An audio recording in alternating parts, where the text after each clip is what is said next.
Well, man. Another humiliating loss, man. It cannot get better anytime soon for the Atlanta Falcons. And to be honest, this game, it was just epitome of the season, man. 66 at halftime. Things were looking decent. Defense had 2 sacks and an interception. Hell, Sam Darnold 66 yards. But as the season goes on, just like last year, the second half tells the whole story. And at some point, if you're Arthur Blank, you got to see that Raheem Morris is not this guy. This coaching staff is about as inept as they come, and I'm tired of repeating myself. 31-3 the second half, man.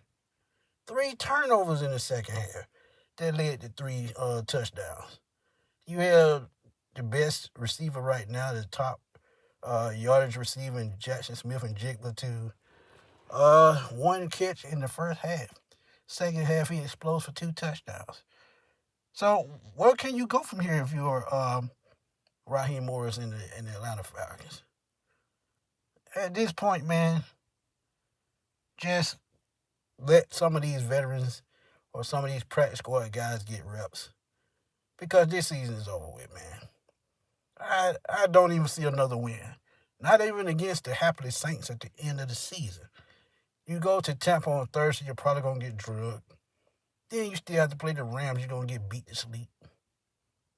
Still play Arizona, even though they have the same record damn near. They're probably still better than you because they're going to keep fighting. And you got to know if you're Arthur Blank, the message from Raheem Morris has gotten stale. Promises. We got to get better. Chewing damn gum. We tired of that.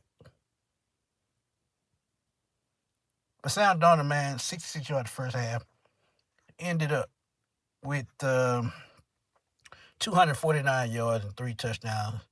And look, 100 and about 80 some of that was in the second half. Charbonnet, 7 catches, 46 yards. Kenneth Walker didn't even really make an impact. But Jackson Smith and Jigba went off the second half. He ended the game with 7 catches for 92 yards and 2 touchdowns. Raheem Shaheed, 4 catches, 67 yards, including that 100-yard kickoff return. Cooper Kupp with a touchdown catch. And Seattle really haven't done anything they haven't been doing all season. They just kept the game close until they needed to strike on offense. That's exactly what they did. They struck on offense like they were supposed to. Played very solid defense the second half. Kirk Cousins only 162 yards, 15 out of 30, and 2 interceptions. Bijan Robinson, another wasted performance, 86 yards rushing. Him and Tyler Algier combined for another 117-yard game. Kyle Pitts even showed up. Even though he had that drop, he still had 90 yards on 6 catches. And I know Drake London is hurt, but that's why coaches have to step up. That's what you get paid to do. It's called next man up for a reason.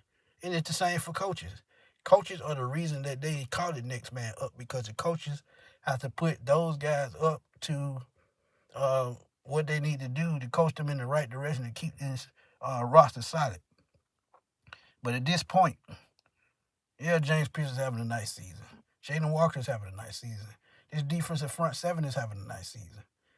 But when you still have a deficiency in the secondary at the cornerback position, it's gonna hurt you, man.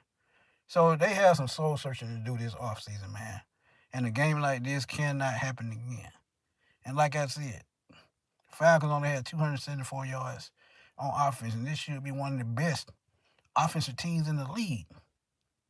But sometimes when you can't get out your way as far as fumbling the football, special team mistakes, penalties, things of this nature, things like this are going to happen. 0 for 4 in the red zone after the previous 5 games, you were one of the best in the league at 94%. Situational play caller, Zach Robinson, what the hell are you doing? It's just the same story over and over again, every single game. Cannot make adjustments in the second half.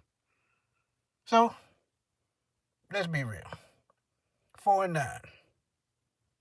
If Raheem Morris makes it to Thursday, I'll be surprised. Why?